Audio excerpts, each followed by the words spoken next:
Okay, we will wrap up 2026 NTT INDYCAR Series content days with Christian Rasmussen this afternoon, back driver number 21, Ed Carpenter Racing Chevrolet, beginning his third season of the series. Certainly a breakthrough series season last year with podiums at Worldwide Technology Raceway, and of course, who can forget his memorable drive at the Milwaukee Mile, a total of 6 top 10s in 2025. Tell us about your ambitions for 2026.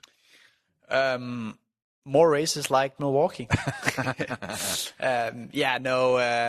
Very excited for the year ahead. We definitely saw an increase in performance from ECR last year, and I think just continuing that development. I think everyone within the team, myself included, is very excited about what we're bringing to 2026. Really see what performance gains that we can have. A lot of talent has been brought into the team, and a lot of work has obviously gone into the off season. So seeing what that amounts to on track is, I think, very exciting for everyone. If you can too, and Alex talked a little bit about this yesterday, just the great momentum that this team has rolled in from the last third of the season in 2025, and building on that and that momentum, the vibe seems to still be there, doesn't it? Yeah, no, for sure. And again, I think everyone got a taste of it last year, where the team is going, and I think there's more of that coming here in the near future. We'll go ahead and open it up for questions. We'll begin with those in person, and then time permitting, take some off of Zoom. Bruce, lead us off. If you could describe the role that Ted has played in helping to elevate the team, it seems like it was a major boost, not only financially, but also commercially, for him to get involved, and how much that's really helped you, get your face out there, your name out there. And also we're going to be seeing probably a lot of you and Java House at the Grand Prix of Arlington. And Splenda. It's going to be a splendid day for the Splenda. Yeah, no, it's been very exciting to get Ted and the whole Heartland Food Group with Splenda and Java House in front on board the team. It's definitely given ECR some opportunities to step up on multiple levels, like you say, not only on the sports side or the performance side, but also on the commercial side. So it's been super fun to be a part of, remembering back to our big commercials that we were doing last year. And it's stuff that's all new for me, but it's been cool to be a part of. I think most exciting is just the amount of opportunities the team has gotten all of a sudden to do development that we haven't really been able to do in the past. So I think it's really now where ECR gets the opportunity to show their real abilities and real what's it called? Potential, exactly. Excited to be a part of that change. You're one of the young guys that came up through Indy Next that's been able to get into victory lane. There are other young drivers. Jacob Abel last year had a very short chance of making a impression. He's not in the series anymore. Nolan Siegel's pretty much been told by Tony Kanaan, you got to finish top 10 in points or you're probably not going to be back. So just how difficult is it for the young guys that come up, because there's so few opportunities? It is difficult for sure, especially with how little testing you get in IndyCar. And again, like, you're coming in, you're used to, racing Indy Next, where you're racing people that have been in that particular car for 1, maybe 2 years. All of a sudden you step into an IndyCar and you're racing, I've said this sentence a lot, but you're racing Scott Dixon that's been driving these cars since I was born. So it's quite a different level of competition. So it's hard to just step in and be up there right away. And I think therefore I was very lucky in where I landed my first seat here in IndyCar. You could look at my first year and it wasn't, we showed potential, but it wasn't, a great year. So allowing me back into the program for 2025 and giving me the opportunity again to show what I really can do was very important, and not everyone gets that opportunity, even though they maybe do show some promise and whatever. So yeah, very fortunate to land where I did, and excited for the future together with ECR. And for a follow-up on that, when a driver doesn't make it, then what? Because you guys are young and you've devoted most of your life to make it to INDYCAR, and if that opportunity doesn't pan out, then what do they do? Yeah, thankfully I haven't had to think about that. But yeah, I don't know. It's you got to try and go find another job somewhere, I think as long as you can stay in a race car racing, and anytime you can, get paid for driving race cars, you're a pretty lucky guy or girl. Bet. There was and thanks, Bruce, for asking about Ted's difference from the commercial side, but there was a press release last week, I think, about some organizational changes. So can you talk about how that affects you directly on the 21 car?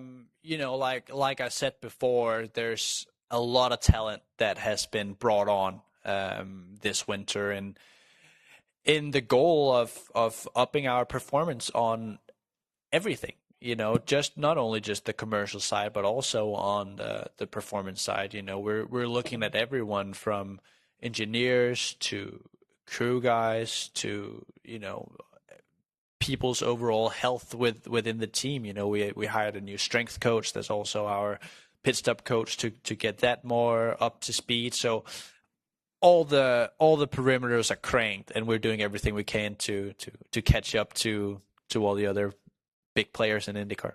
If you had to pick one area that you think needs improving, what would it be? I think for us on the 21 car particularly, I think our qualifying pace wasn't what our qualifying performance wasn't what we wanted it to be. So also a lot of effort has gone into that in the offseason to try and improve that.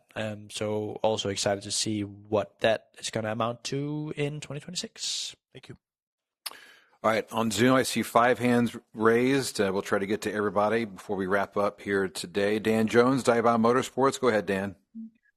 Hi, Dan. Hi, Christian. I hope you had a good off-season. I know you did the majority of oval races in 2024, but last year was your first season where you raced all the ovals, and obviously most of your success came on ovals, as we saw. So what has clicked for you so quickly on that style of racing? I don't know. I think oval racing has always come quite natural to me. And obviously, even though I'm from a European background, I came to the States quite early and did all of my junior categories in the States. So I've been on oval since 2019 was the first year. So I've worked up some experience on the ovals and have had pretty good success on them in the past in the smaller categories.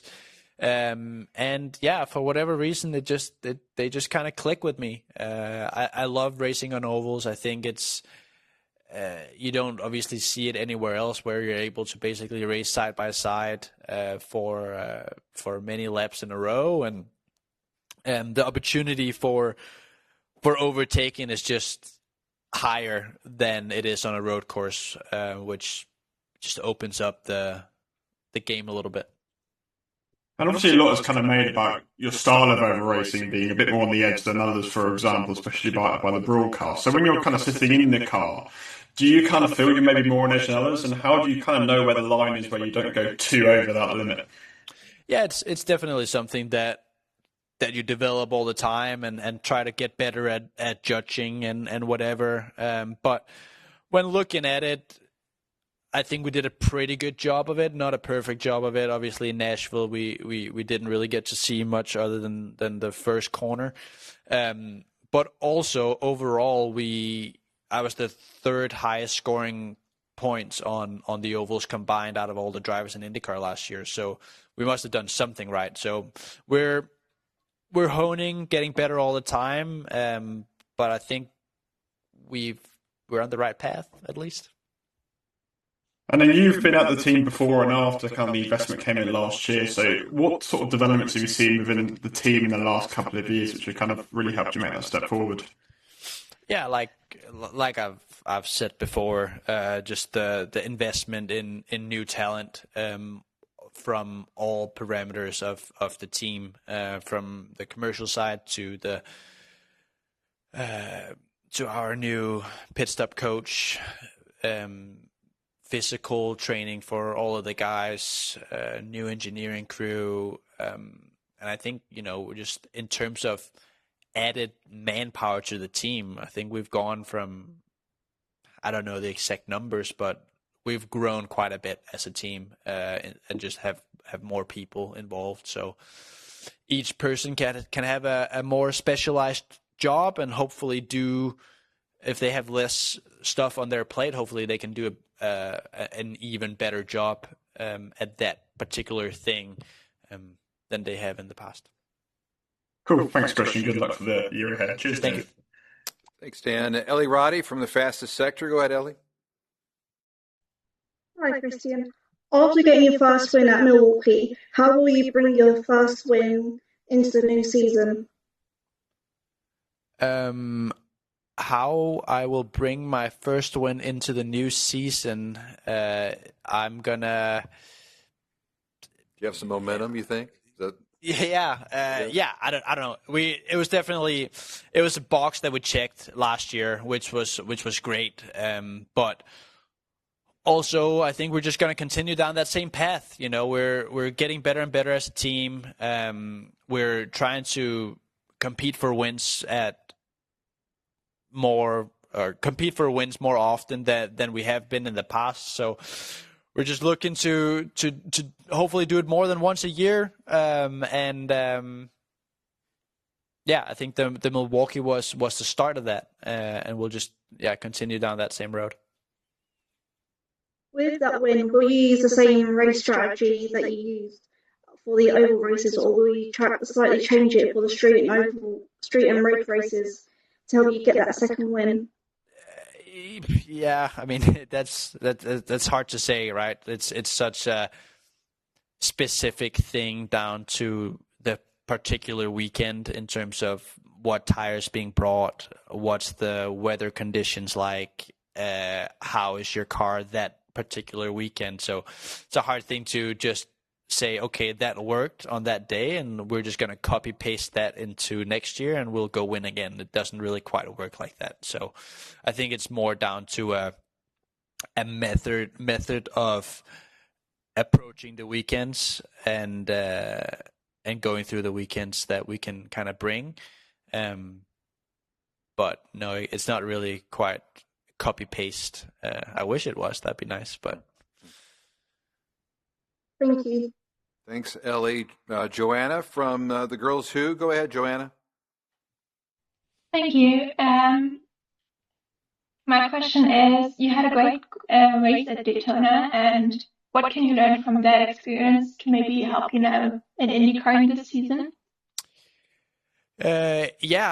Always good to do Daytona. Always enjoy doing Daytona start of the year, especially from the standpoint of driving a car. We don't really get much testing opportunities during the winter in IndyCar. So even though it's not an IndyCar that you do drive, at least it's something, and you can kind of knock some of that rust off that builds up over the winter. So weren't our year this year, unfortunately, at Daytona, finishing 5th in class with AO Racing in the 99 Spike Dragon car. It's always a fun experience. And what would you consider, coming back to IndyCar now, a success this year, and what can you actually physically do to achieve that? Yeah, I think just competing for race wins more often, and I think making our bad days less bad, being more consistent up front, being more consistently in the top 5, top 10, and definitely limiting the bad days to Yeah, something other than last place for sure. So, yeah. Thank you. Thank you. We've got time for two more. Chiara Martin from Pit Debrief. Go ahead, Chiara. Thank you so much. Hi, Christian. I hope you've been having a good media day so far. But you spoke about what you could do to improve in the season, but heading into 2026, what do you think? Well, where do you feel you've matured most as a driver over the past season? I don't know. I think you develop from each race that you do. And I think we're trying to. I'm trying to learn from each time I hit the track and try to get better and better. I think for us, I'm just kind of honing in on racing in INDYCAR, what you can get away with, what you can't get away with, and I guess testing out some limits. So I think again just closer to where I want to be as a race car driver in INDYCAR and in the future, and again just keep developing my skill, get better in the situations that I haven't handled the best. Try to up our qualifying performances from last year, which was definitely our Achilles heel, if you will, just again overall try and improve our performance, my performance. And we have a new influx of drivers in IndyCar this season, a bunch of fresh faces. But let's go back further a little bit. What would you tell a young Christian now? What would I tell a young Christian now? Not much. That would have to be a really young Christian then. Yeah, right? Yeah. young kid, young Christian. I don't know, not much. I don't really have many regrets from my career so far, from the very beginning. I think everything you do leads you to a certain place, and I really like the place that I'm in right now. So I just let her ride. All right, thank you so much. Thanks, Dave. Thanks, Chiara. Bob, I apologize. We're going to run out of time here. We do have time for Adam, who's been patiently waiting. Adam Tropper from... we already lost you. Go ahead, Adam. What do you have for us? I'm here, Dave. You got me? I see you now. Yeah, Motorsports Today. Go ahead, sir. Thank you very much, Dave. Christian, hope you had a good off season. But so we talked about a little bit kind of how you adapted to oval racing with 5 of your 6 top 10s last year being on ovals, but also talked about during this press conference was kind of the struggles that other younger drivers have had. So what I'm wondering, especially from you, from an international perspective, with oval racing being synonymous with the United States, do you see a difference in how the developmental ladder is going to need to change to put a higher emphasis on ovals, or whatever advice would you give to upcoming drivers trying to make their way into IndyCar? Well, I feel like I'm a perfect example that the U.S. ladder system that we have in place right now works pretty well for preparing you for ovals on IndyCar. Again, like I said earlier in the press conference, even though I come from Europe, I've done all of my junior categories here in the States. So I've had the experience of driving on ovals from in both the USF 2000 car, Indy Pro 2000 car, Indy Next car for 2 years, and then eventually in IndyCar. And again, I had pretty good success in the small cars, had good success in the Indy Next cars on the ovals, and have had good success in the IndyCar on the ovals. So there's definitely a correlation between being successful on the ladder system as well as being successful in the IndyCar. Yeah, best of luck this season. Thank you. Okay. Anyone else in person before we wrap it up? All right. We'll see what happens in 2026. See if you can build on what was a fantastic finish of 2025. Appreciate your time. Enjoy the remaining minutes of your content day here. Thank you. Right. Minutes, you say? I don't know. What do you, hours? I don't know. What do you have? What's your schedule like? I Maybe don't half think hour, it's minutes. another hour? I don't know. Bree? Who? 49 minutes. Oh, okay. See, I told you. Nice job. All right, everyone. Hey, thanks for your patience and understanding over the last couple of days here. News conferences for the NTT IndyCar Series Content Days. I hope it was all valuable. And as always, reach out to our staff throughout the course of the 2026 season if you need anything. Otherwise, we'll see you. Our next Zoom opportunity will be at the Open Test, Phoenix Open Test, coming up in mid-February. All right, everyone. Thank you.